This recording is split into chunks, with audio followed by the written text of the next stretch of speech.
A very good afternoon and welcome to Africa Trade Brief. Now, according to Bloomberg, Angola's currency is the best performing one in the world based on oil prices and credit ratings upgrade, among other things. So today I thought we'd take a look at trade in the country as fuel, oil prices and more stay top of mind for us. So let's take a step back in time and look at Angola's major export sources. China taking up the lion's share there at 45%. According to Encyclopedia Britannica, hydrocarbons account for the largest proportion of exports in China. Low sulfur crude oil is sought by refineries. We can also see there India 6.9%, the United States 5.1%, South Africa 4.8%, Taiwan 4.2%, and the 33.5% being taken up by other. So when it comes to imports, Portugal, China and the United States are among the top sources for imports. Angola at the time imported consumer goods, capital goods and some transport equipment, and we can see those sources 14.9% for Portugal. Again, China taking up the lion's share, about 12.5% of the countries that we know. The United States 10.8%, South Africa 5.3% and Brazil 5.2%. Let's take a look then at their trade balance over the years. So trade balance is the value of exported goods minus the value of imported goods. This graphic from Statista shows Angola's trade balance of goods from 2010 to 2020, and that's in billions of US dollars. So the trade balance in 2010 around $33.93 billion. If we move to 2014, we see it about 30.59%. 2017, $20.15 billion. And in 2020, $11.39 billion. Let's take a look then at the imports and exports from 2018, according to the Cross-Border Road Transport Agency. Refined petroleum is the top Angolan import sitting there. Special purpose ships, the second largest, poultry meat, gas turbines and rice. So those are the top imports for Angola at that time. Refined petroleum was Angola's top import product in 2018, totaling $1.84 billion. Now, since Angola exports crude petroleum and imports refined petroleum, special purpose ships came in second at $1.69 billion. Poultry meat imports totaled over $362 million, and then gas turbines and rice imports amounted to over $298 million and $282 million respectively.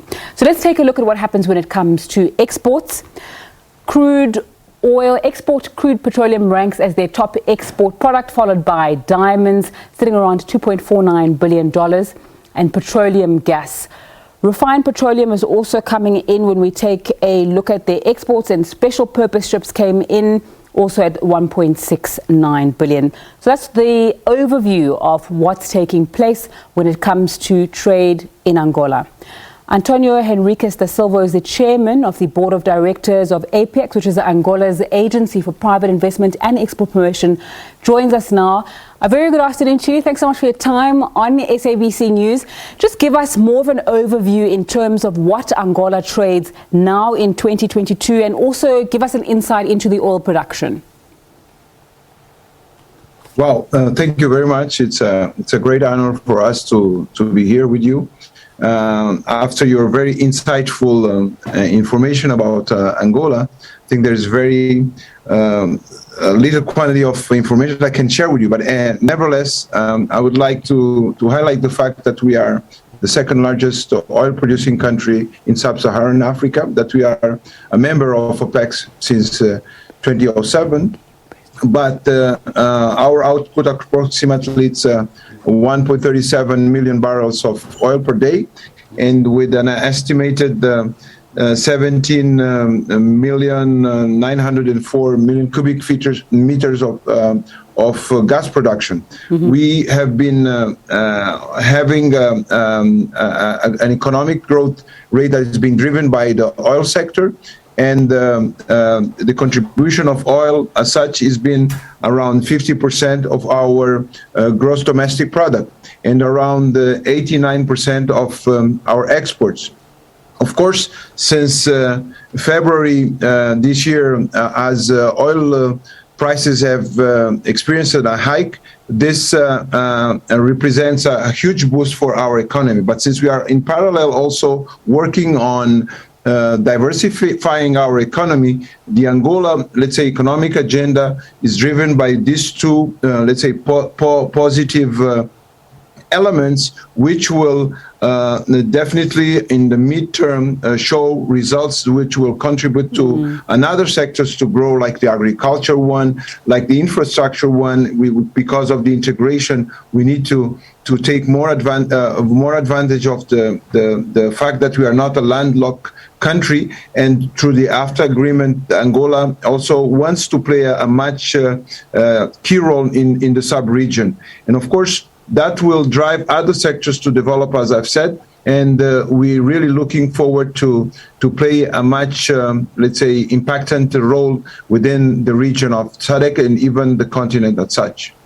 All right, just talk to me about who Angola's largest trading partners are now and how you see that changing in any way in the future. Well, our main partners are still based on, let's say, based on some of the agreements that we had. We still have a strong relation with China. We still have, like, if we number the 5 top export partners, we have China, India, Spain, UAE, and Portugal. Our main exports are still petroleum based and petroleum byproducts, and also metals, wood, beverages, milling products, and fish. We import from 5 countries, 5 partners: China, France, Portugal, Belgium, and South Korea. And the main imports are still mineral fuels, followed by machinery, ships, electronics, electric machinery, and vehicles. Okay. So what's the importance of processing payments in local currency? Because I know that's something that Angola is very insistent on. And what has that done for your economy?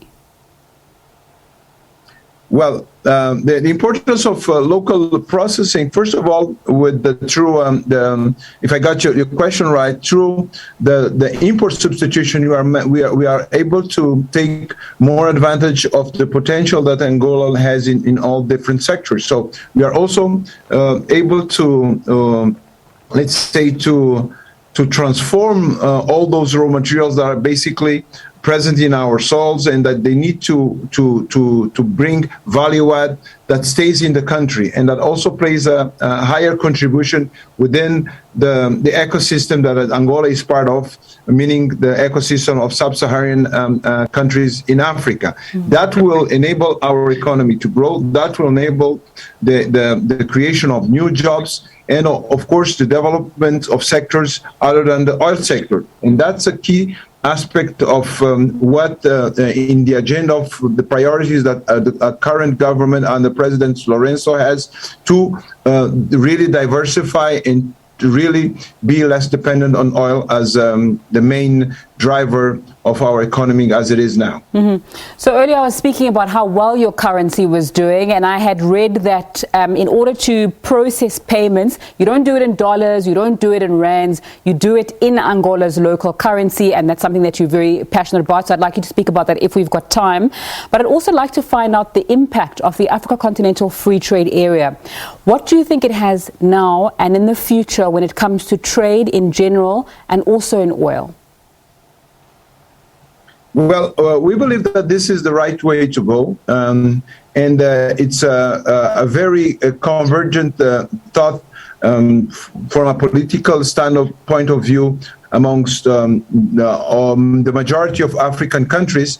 And when we look at the African reality and we look at the specifics of the African needs, it's something that's logical. And it's good that we, as I said at the beginning, that we've been convergent in transforming that potential into real actions and real facts. And the existence of AFTA will help us to play a much more significant role in terms of trade within our borders, and also in terms of trade between Africa and other geographies. Of course, we need to start.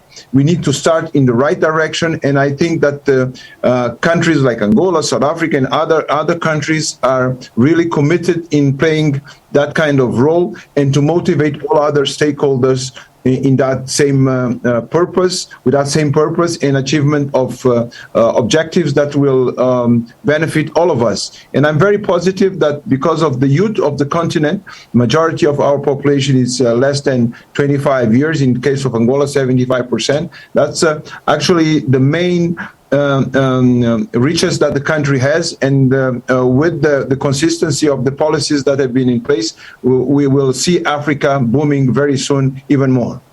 Thank you very much for your time and your insight this afternoon, Antonio Henriques da Silva. He's the chairman of the board of directors of AIPEX, which is Angola's agency for private investment and export promotion, joining me there to speak about trade, oil, and so much more. Let's take a look at how African markets and currencies are performing now.